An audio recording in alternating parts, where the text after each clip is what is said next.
레위기 16장 11절에서 13절을 봅니다. 자, 자세히 봅시다. 시작. 아론은 자기를 위한 속죄제 송아지를 드리되 자기와 자기를 위하여 속죄하고 자기를 위한 그 속죄제 송아지를 잡고 향로를 가져다가 여호와 제단 위에서 피운 불을 그것에 채우고 또 곱게 간 향기로운 향을 두 손에 채워 가지고 휘장에 들어가서 여호와 앞에서 분향하여 향연으로 증거의 이 신제소를 가리게 하니 그리하면 그가 죽지 아니할 것이며. 11절을 보면 아론이 누굽니까? 대제사장이죠. 아론은 자기를 위한 속죄제를 드려라.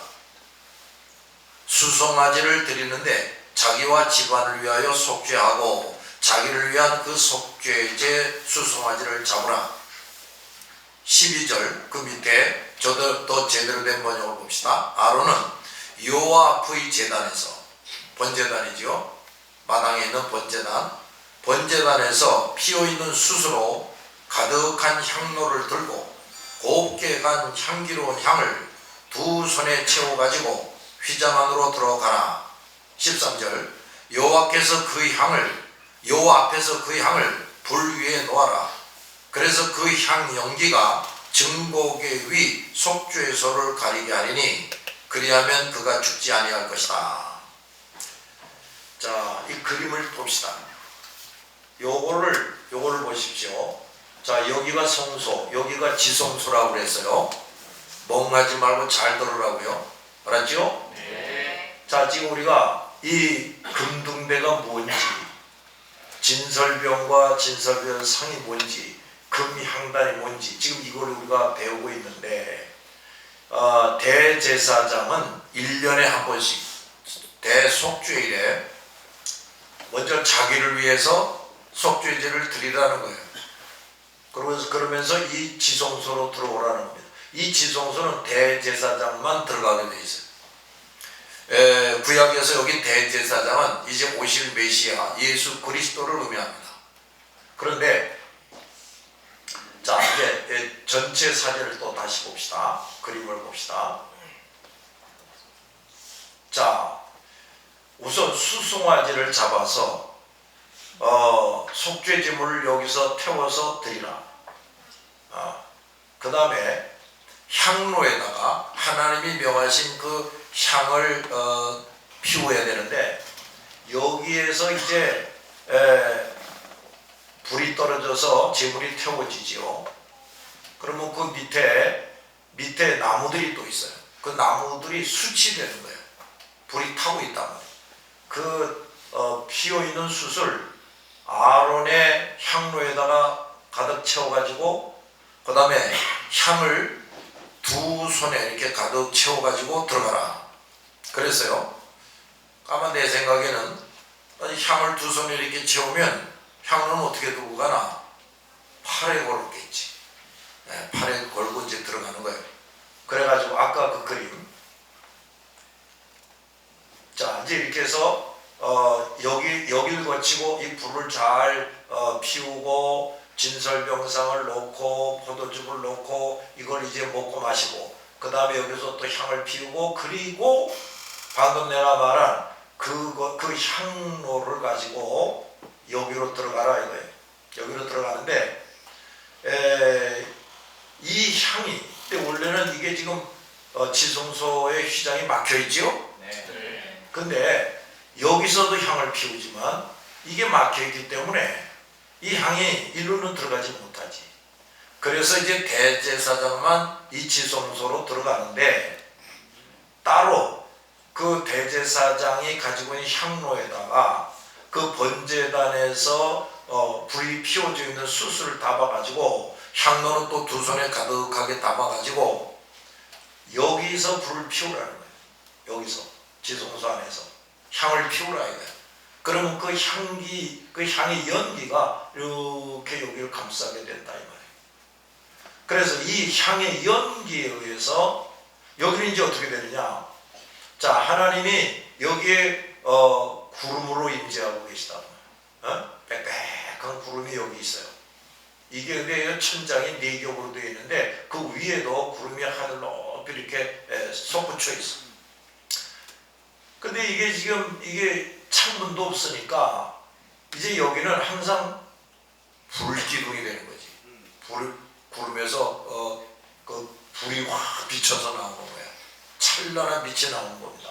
그런데 아론이 대제사장이긴 하지만 깨끗이 번제단에서 수송아지를 잡아가지고 깨끗이 죄용서 받고 이걸 거쳐서 그 다음에 여기 들어오는데 그 향로에다가 숯불로 그 별도의 향을 또 피워서 여기를 연기로 이렇게 가려워야 된다 이 말이에요. 그럼 대제사장이 여기 들어가서 이제 엎드리고 있겠지요. 그러면서 향을 피우지요. 근데 만약에 이 향의 연기가 이렇게 가리고 있지 않으면 그러면서 여기 임재 계신 하나님을 보면 불타서 죽어버리는 거예요. 대제사장. 근데 이 향에 의한 그 연기가 이렇게 대제사장과 이 하나님 사이를 이렇게 막고 있는 거예요. 그러면 너 죽지 않고 산다. 이런 얘기예요. 자, 이 향은 하나님께서 지성소에서 아론 대제사장과 만나 주실 때 사용하는 것입니다. 아론이 수송아지로 속죄했다고 해도 사람의 몸을 입은 채로 하나님을 마주 대할 수가 없다고 봐요. 이 무슨 소리냐면 번제단에서 수송아지를 들여서 속죄를 받았지만 이 사람은 여전히 앞으로도 죄 지을 수 있는 사람이라 해요. 그래서 하나님을 마주 대할 수가 없어요. 아론은 지성소에 들어갈 때 제물의 피와 이 향을 가지고 들어가므로 죽음을 면할 수가 있습니다. 제물의 피는 또 뭐냐? 다시 아까 그 지성소 그림.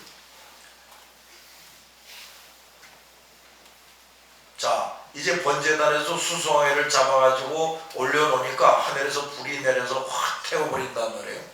근데 이 수송아지 피를 조금 담아가지고 또 들어가는 거예요. 그래서 이렇게 들어가는 거예요. 그러니까 여기서 우선 향을 피워요. 향을 피운 다음에 수송아지 그 피는 어떻게 하느냐? 여기다가 여기 지금 복궤라는 것인데 이게 안에는 나무로 되어 있고 겉은 금으로 쌓여져 있어요. 근데 여기 요 위에 요 금판이 또 이렇게 놓여져 있어요. 금판이. 그런데 요 금판을 뭐라고 그러냐면 속죄소 또는 시은소 이렇게 말해요. 그러면 이제 그 대제사장이 그 제물의 피를 여기다가 또 쏟는 겁니다. 여기다 쏟아요. 그런데 그 피가 말이에요. 여기 뭐 이렇게 턱이 있긴 하지만은 이게 피가 이렇게 줄줄줄줄 흘러내려. 그 밑에 이제 이게 모래사장 땅이라고 말해요. 피가 이렇게 흘러내립니다. 근데 지금 향을 피우고 하나님 앞에 엎드리고 있는 이 아론이 이 피가 이렇게 흘려졌을 때 또 여기 하나님에게서 불이 확 나와서 이 피를 쫙 태워버려요. 땅에 흘려져 있는 피까지 다 태워버려요. 그러면서 내가 너를 이제부터 상대해 주겠다 이렇게 되는 거고, 또 백성의 죄도 용서해 주겠다 이렇게 되는 거예요. 그래서 이제 여기서 하나님이 야 백성에게 나가서 이거 회개하라고 그래, 저거 하라고 그래 하는 이제 명령이 내려집니다. 또는 하나님의 복이 내려지기도 해요. 제물의 피는 대속의 보혈을 의미하고 예수님의 그 속죄의 보혈을 의미하고, 향은 그 보혈의 은총 속에서 하나님께 기도하는 것이라고. 따라서 이 두 가지에 의해서 아론은 하나님과의 대면이 허용되는 겁니다. 더욱이 그 향은 아론이 피어있는 수초로 가득한 향로를 가지고 여호와 제단에 들어가서 제단에서 담은 불을 향로에 태우는 것이라.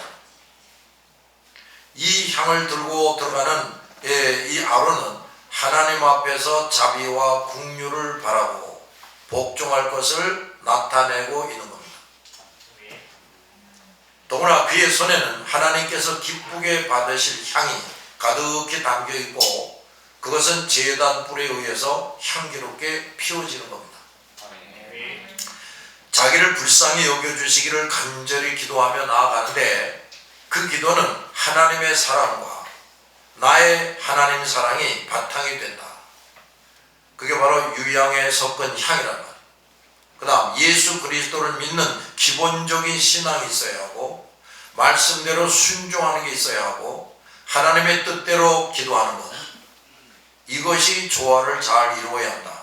이게 바로 우리가 지금까지 배운 대로 세 가지 향이 동일한 중수로 가루로 빠져서 섞인 것을 의미하는 거예요.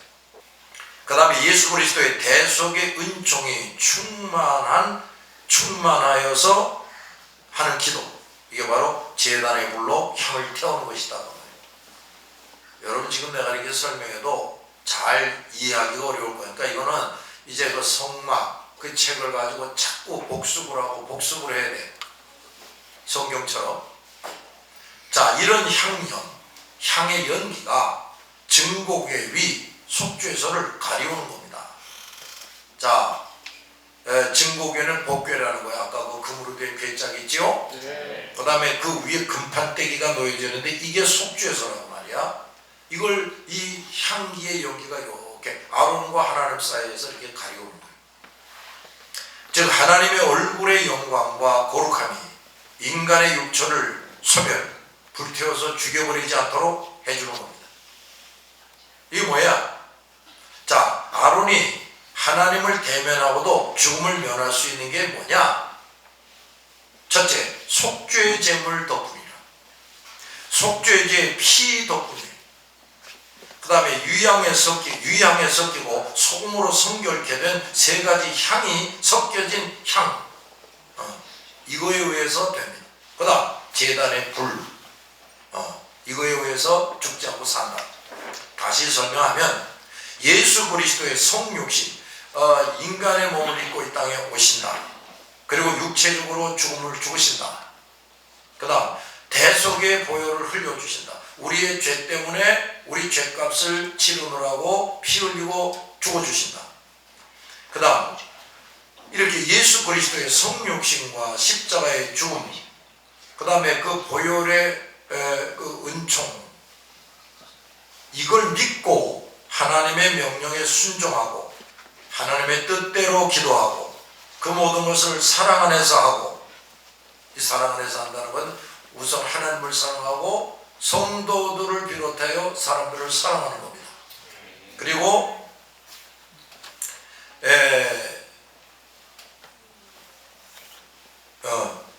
그 다음에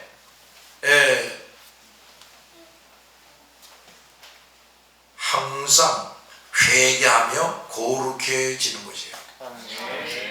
여러분, 누가 과연 신자냐? 교회를 열심히 다니는 사람이 아니라고요. 절대로.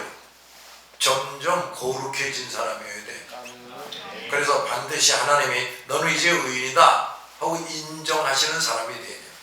이게 신자지, 그 외에는 신자가 아니라고.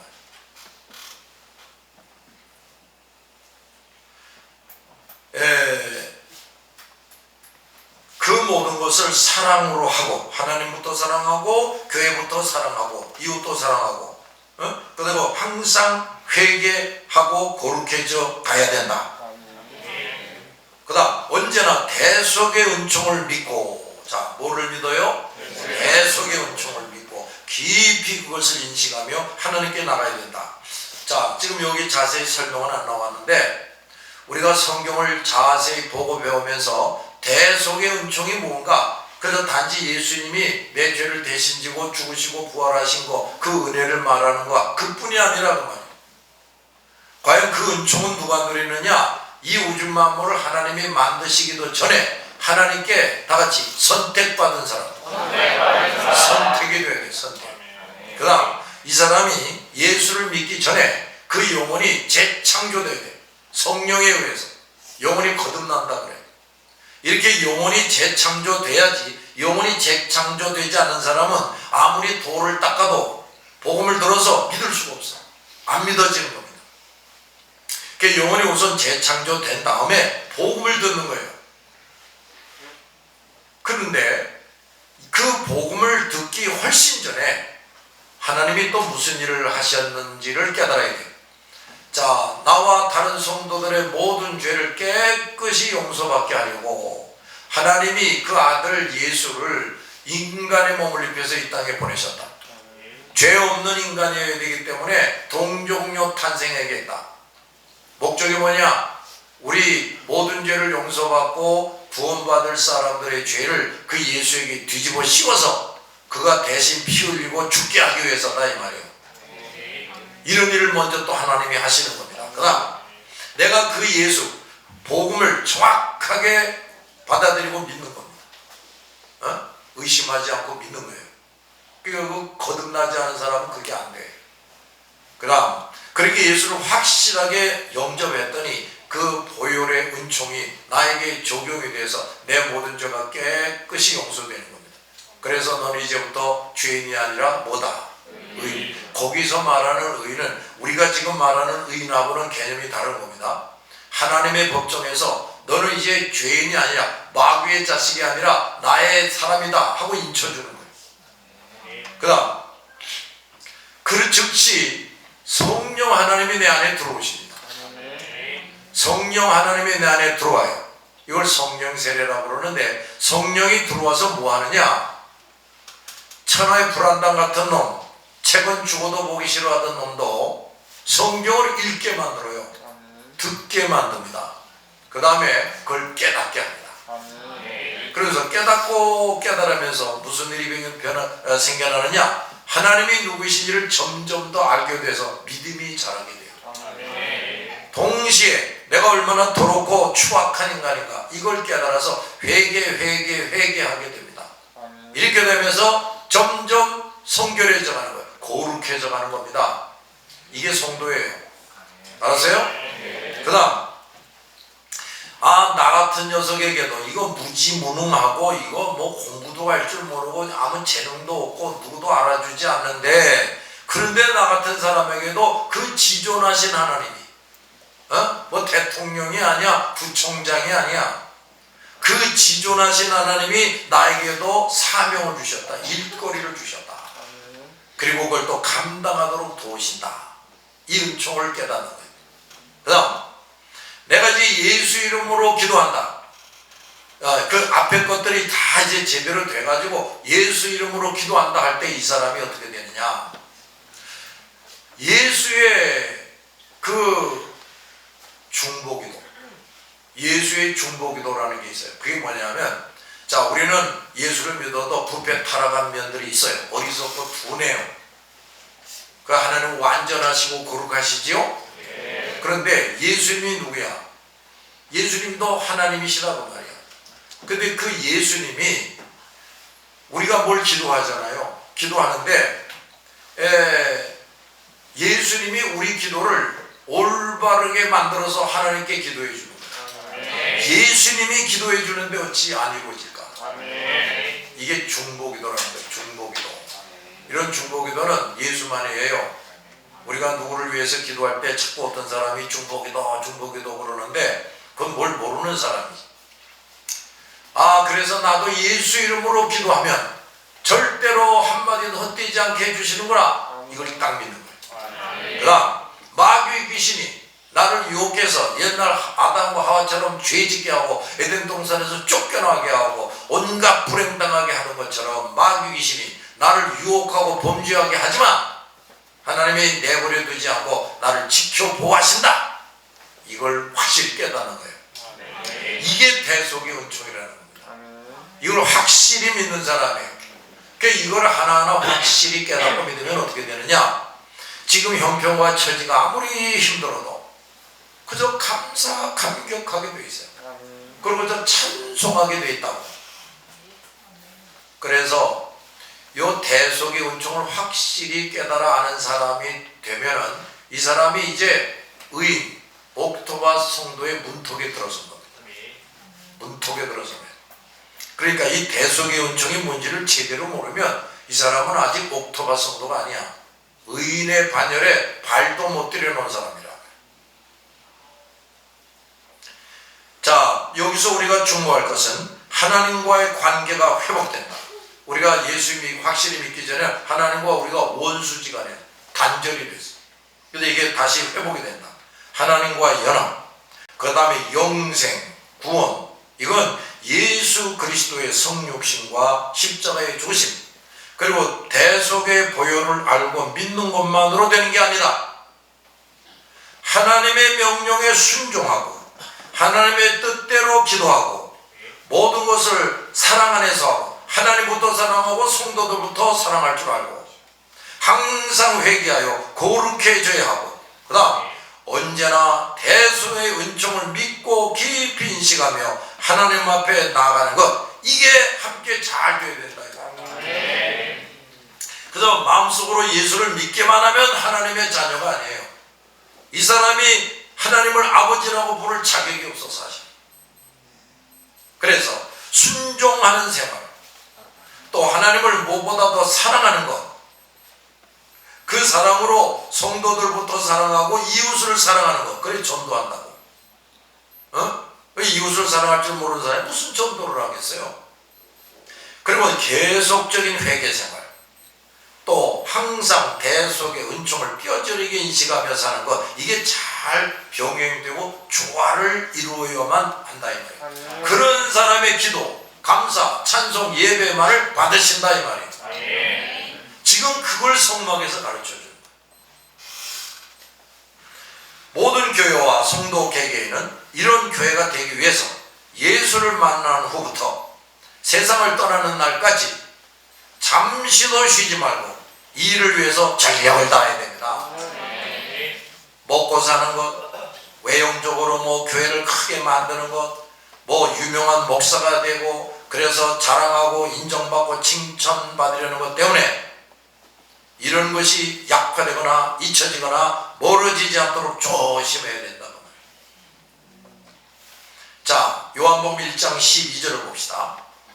시작. 영접받은 자, 또 그 이름을 믿는 자에게는 하나님의 자녀가 되는 권세를 주셨으니. 자, 그런데 영접하는 자, 곧 그 이름을 믿는 자들에게는 하나님의 자녀가 되는 권세를 주셨다 그랬죠.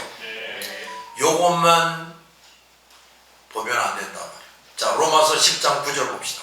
시작. 내가 너의 이름으로 예수를 주로 시인하며 또 하나님께서 그를 죽은 자 가운데서 살리신 것을 내 마음에 믿으며 구원을 얻으리라. 요것만 또 알면 안 된다고 말이에요. 마태복음 7장 21절. 시작. 나도 주여 주여 하는 자마다 마음에 기억할 것이 아니오. 다만 너에게 시킨 내 아버지의 뜻대로 하는 자라야. 자, 이제 정말 중요한 말이 나옵니다. 나더러 주여 주여 하는 자마다 천국에 들어가는 것이 아니다. 다만 그랬어요. 오직 하늘에 계신 내 아버지의 뜻대로 뭐하는 자, 행하는 자야 들어가리라. 근데 그 행하는 것도 하나님이 합격하셔야 된다. 불합격하면 안 되고. 또 야고보서 1장 22절 시작.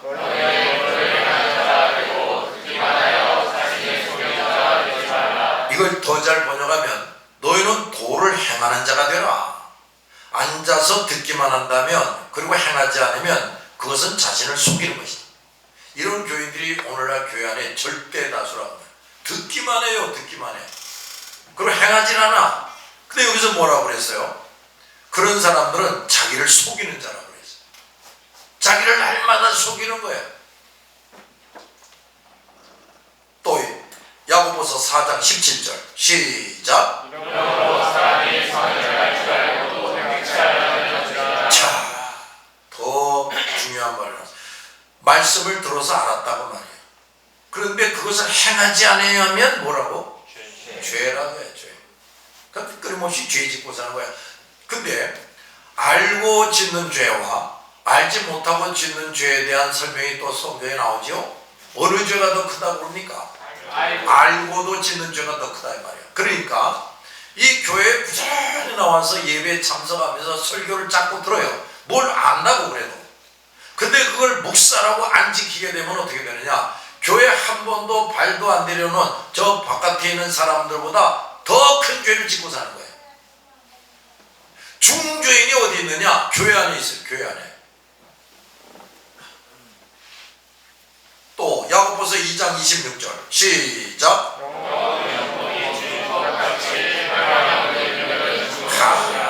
이거 봐요. 행함이 없는 것은 죄다 그랬는데 여기 또 뭐라 그랬냐면 행함이 없는 믿음은 어떤 것이다? 죽었다. 그건 믿음이 아니라 이거지. 믿음도 아닌 믿음, 죽은 믿음 가지고 교회를 다니는 사람들이 참 많습니다. 근데 그런 믿음 가지고 뭘 소원 이루어주세요 하고 기도하는 게 될 리가 있나? 또 야고보서 2장 14절 그 밑에 제대로 된 번역을 읽읍시다. 시작. 내 형제들아 만일 사람이 믿음이 없다고 아무 일도 하지 않는다면 그 믿음이 무슨 소용이 있겠느냐? 그 믿음이 자기를 구원하겠느냐? 만일 사람이 믿음이 있노라고 나 예수 믿어요 하면서 아무 일도 하지 않는다. 이게 뭐야? 말씀 순종도 제대로 안 하고 사명 수행도 제대로 하지 않는다. 그래 먹고 사느라고 뭐 좋은 학교 가겠다고 연애학 갔다고 집장만 하겠다고 이러면서 뻗어락 거리지 말씀을 제대로 순종하길 하나 사명을 제대로 수행하게 하길 하나 이런 사람들이 있단 말이에요. 그래서 뭐라고 그러세요? 그 믿음이 무슨 소용이 있겠느냐? 그 사람들이 그렇게 아무 일도 그러니까 말씀도 제대로 순종 안 하고 사명도 수행 안 하면서 먹고 살겠다고 뭐 하겠다고 애를 빡빡 쓰는데 그게 자기에게 무슨 유익이 있겠느냐? 그런 말이에요. 또 그 믿음이 자기를 구원하겠느냐 그랬어요. 이 말은 또 다시 말하면 옥토바 성도 의인이 되어야 한다 그 말이에요. 알았죠? 또 야고보서 2장 19절에서 24절 시작. 내가 하나님의 모든 줄을 믿느냐 잘하는도다 믿음으로 믿고 떠니라. 하나님 사람아 행함이 없는 믿음이 헛것인 줄 알지 않느냐? 우리 사람이 너가 그 이삭을 이스라엘에 드리되 행함으로 너가 하심을 받은 것이 아니라 내가 보내와 믿음이 그의 행함과 함께 일하고 행함으로 믿음이 온전하게 되었느니라. 이에 성령의 눈과 아브라함이 하나님을 믿으니 이것을 이루어졌다는 말씀이 이루어졌고 그는 하나님의 것이라 시감을 받았나니 이로부터 사람이 행함으로 이룩다 하심을 받고 믿음으로 하는 것이니라. 자, 이 또 아주 중요한 말씀이 나오는데 너 하나님이 한 분이신 줄을 믿느냐? 귀신들도 알고 믿는다 이거예요. 귀신들도 안단 말이에요.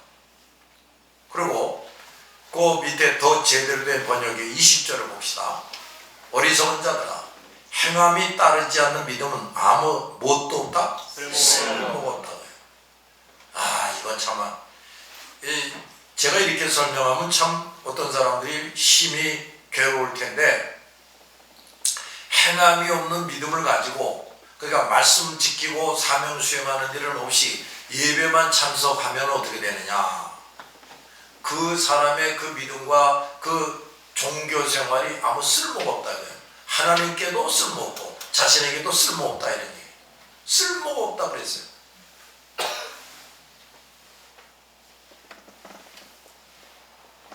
또 21절은 그냥 위에를 봅시다. 우리 조상 아브라함이 그 아들 이삭을 제단에 드릴 때에 행함으로 의롭다 하심을 받은 것이 아니냐? 요거 무슨 말이냐면 자 아브라함이 이제 100세가 나서 이제 자기 본초에게서 난 아들이 이삭이지요? 네. 근데 그 아들을 제물로 바치려는 겁니다. 근데 여러분 아브라함이 그 제물로 바치려면 바치지요 뭐 까짓거 그리고 마음만 먹고 그걸 행동으로 옮기지 않았다면 과연 그 사람이 의롭다고 인정을 받았겠느냐? 너는 이제 참말로 의인이다. 그리고 나를 경외하는 자다 하고 인정을 하시겠느냐? 이 말. 행함이 있으니까 인정하는 거지. 마음만 가지고 있어서 되는 게 아니라 그 말이에요. 알았지요? 근데 사실은 아브라함이요. 그 히브리서에 보면은 하나님이 그 이삭을 죽이지 않을 줄로 알았다 그랬단 말이에요. 뭐 하나님이 그 거룩하시고 그 완전하신 하나님이 뭐 사람을 제물로 바치게 하겠습니까? 그러니까 이제 아브라함은 내 아들을 제물로 바치라고 하시지만 내 아들을 죽이게 하진 않을 거야. 딱 믿는 거예요. 그러면서도 하나님께서 명하신 대로 실천해야지. 실천을 하는 겁니다. 자, 이제 이삭을 데리고 이삭이 이제 그 나무찜을 지고 올라갑니다. 그래서 이제 그 산꼭대기로 올라가요. 올라가면서 아마 아브라함이 이런 생각을 했을 거예요. 지금 올라가다가 저 꼭대기에 도착하기 전에 스톱! 하면서 무슨 하나님의 말씀이 계시지 않겠나? 응? 그래서 이제 한 발 한 발 이렇게 산으로 오르면서 굉장히 긴장했을 거예요. 이거 무슨 말씀 안 들리겠나? 하면서 안 들립니다. 근데 자, 이제 꼭대기까지 올라갔어요. 이거 아무 말이 안 들리네. 이거 정말 주의라는 건가? 자, 이삭아, 그 나무찜 내려놔라. 그래서 이제 나무찜을 이렇게 쌓았습니다. 불태워 죽이려고. 그러면서 또 나무 싸면서도 이제 생각을 했겠지. 이거 다 쌓기 전에 뭔 말씀이 안 들리겠나? 다 쌌어요. 아마 내가 생각할 때 이런 생각이 들어. 그 나무를 가지고 이렇게 쌓았는데 천천히 쌓지 않았겠나? 다 쌓기 전에 무슨 말씀 들리지 않겠나 해가지고 천천히 쌓. 마지막 나무 하나를 이렇게 올려놓을 때는 부들부들 떨렸을 거예요. 요거 마지막 나무인데 요거 올려놓을 때까지도 아무 소리 없나? 또 딱 났는데도 아무 소리 없어. 야, 이삭아, 너 이리 와라. 너 이 나무 위에 좀 누워. 참. 그리고 이삭이 자기 아버지보다는 힘이 더 셀 수가 있죠. 젊으니까. 그래서 박차고 일어나서 아버지 지금 뭐 하시는 겁니까? 그런 거 없어요. 너 여기 와서 누워. 그것도 이렇게 누는 거야. 그러니까 이 이삭도 자기 아버지와 다름없는 그런 믿음을 가지고 있는 거죠. 알았어요? 나 누웠습니다. 자, 이제는 무슨 말씀이 있지 않겠나? 안 들려요. 자, 이제 칼을 뽑아가지고 자, 이제 죽여야 되겠다.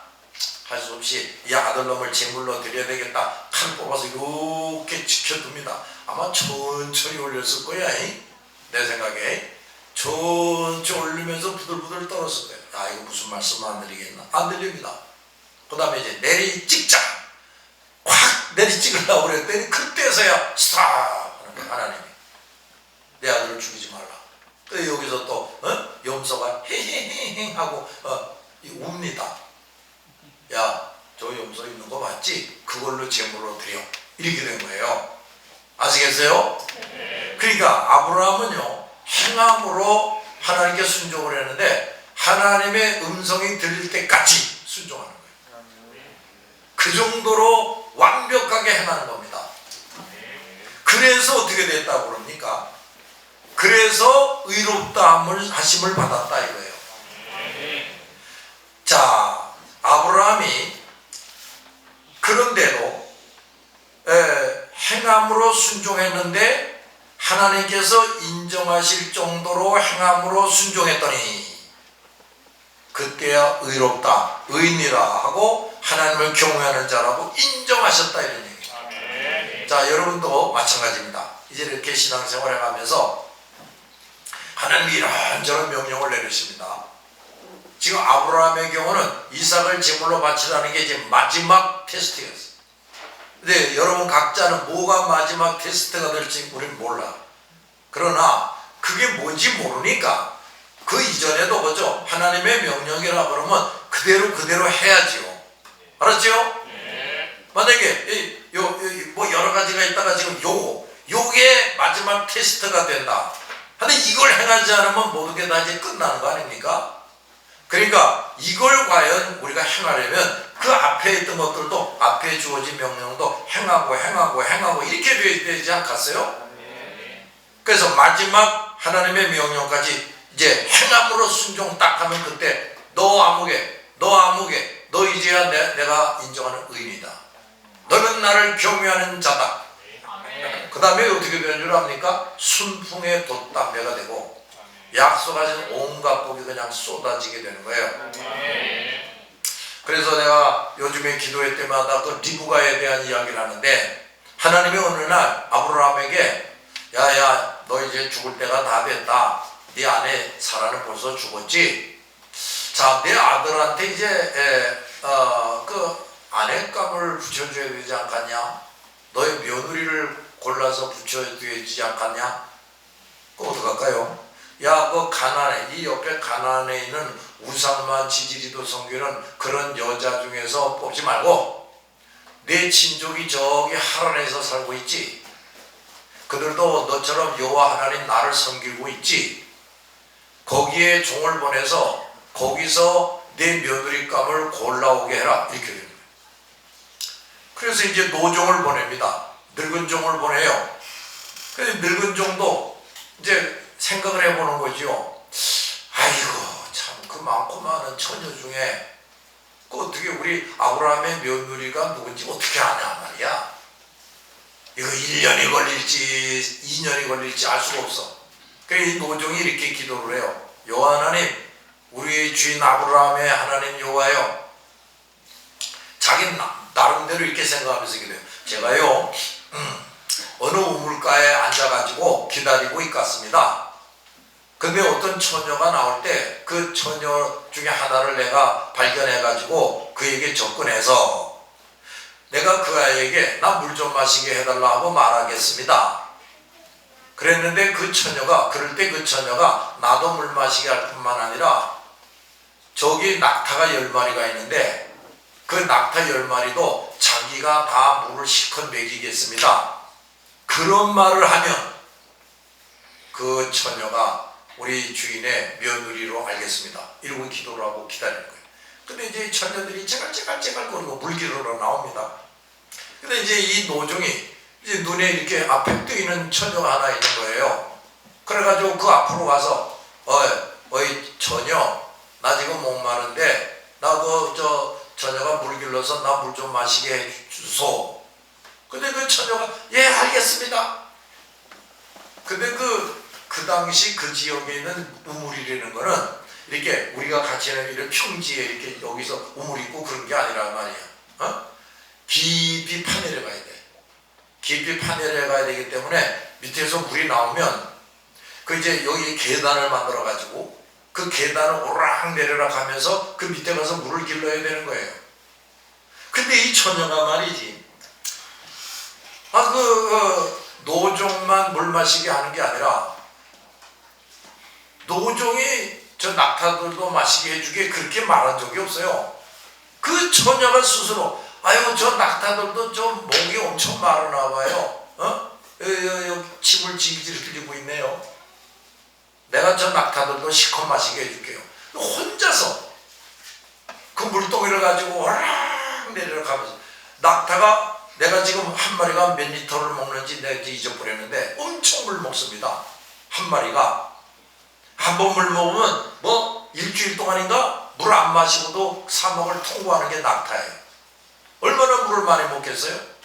근데 그 많은 10마리의 낙타를 그 물을 계속 길러다가 마시게 하는 거예요. 그 리브가가 얼마나 힘들었겠어요? 땀이 뻘뻘 흘러갔지.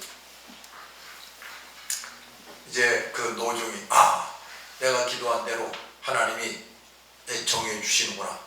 그래가지고 이제 그 처녀에게 뭐 금고리도 끼워주고 금가락지도 끼워주고 이럽니다. 그러면서 야, 너 집이 어떤 집이야? 그랬더니 우리 집이 바로 우리 오라비가 라반이고 어쩌고 딱 들어보니까 자기 주인 아브라함의 친족이 맞아.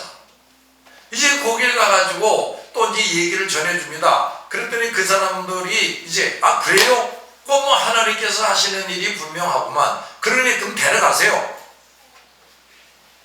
근데 이제 리브가가 오라비하고 어머니가 근데 그래도 뭐 우리 가족들하고 좀 석별회 정도 나누고 또 친구들하고도 좀 이렇게 뭐 석별회 정도 나누고 또 시집을 가야 되는데 이것저것 좀 준비해야 되지 않겠습니까?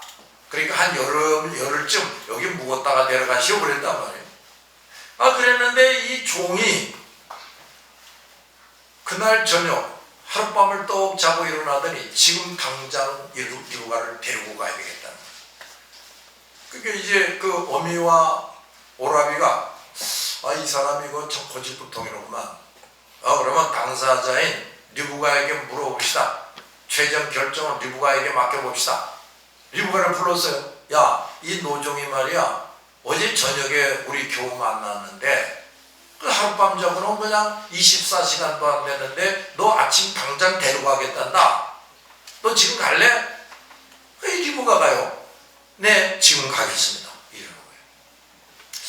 이제 여기 아주 뭐 소설처럼 몇 마디 이렇게 기록이 되어 있는데, 그게 뭔 줄 압니까? 아브라함이라는 사람이 얼마나 하나님이 기뻐하시는 사람이었는지,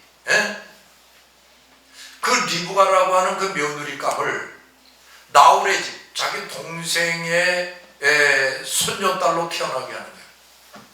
그런데 태어나자마자 이 처녀 아이를, 이 여자 아이를 얼마나 성령이 감화 감동하며 이것저것 깨닫게 하고 치료, 변화, 부장, 성숙시켜준 거예요. 그래가지고 노종이 만날 때는 이미 의인이 되어 있었어요. 뭐 흠잡을 게 없어요. 건강하지, 얼굴도 이쁘게 잘생겼지, 인격도 훌륭해, 예의도 바르지, 모든 걸 골고루 다 갖춘 사람이에요. 거기다가 영적으로 의인이 됐어요. 그렇게 딱 맨들어 놓고 노종을 보내서 뭐 며칠 갈 것도 없어. 그냥 나홀성, 그 하란성에 이르러서 그냥 도착하자마자 리브가를 만나게 하는 거예요. 그 다음날 아침에 데리고 오게 하는 거예요. 이게 다 뭐냐? 아브라함을 얼마나 하나님이 사랑하셨기 때문에 그런 일이 벌어지는 거예요. 아브라함이 목축 생활을 했지요. 아브라함과 이삭이 그 짐승들을 키우고 이러면서 열심히 살았죠. 자, 이제 때가 돼서 이제 아들한테 이제 그 며느리를 붙여줘야 되는데, 우리 며느리 될 아이가 어디 있는가, 그 아이가 어떤 아이일까, 뭐 궁금하기만 하지. 근데 하나님이 말이에요. 훨씬 전에 리브가라고 하는 처녀가 나홀의 집안에서 딱 태어나게 하시고, 하나님이 철저하게 훈련, 치료, 부장, 성수시켜서 의인이 딱 되게 해가지고 만나게 하는 거예요. 얼마나 하나님이 아브라함을 사랑하셨으냐. 그렇다니까요. 그러니까 우리가 행함으로 하나님이 합격! 너 이제 내 마음에 드는 사람이야, 너는 이제 의인이야, 이렇게 되면은 그 사람과 그 사람의 가족은 말할 거 없고, 그와 관계된 모든 미래까지도 하나님이 책임지고 도와주십니다. 아시겠어요?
아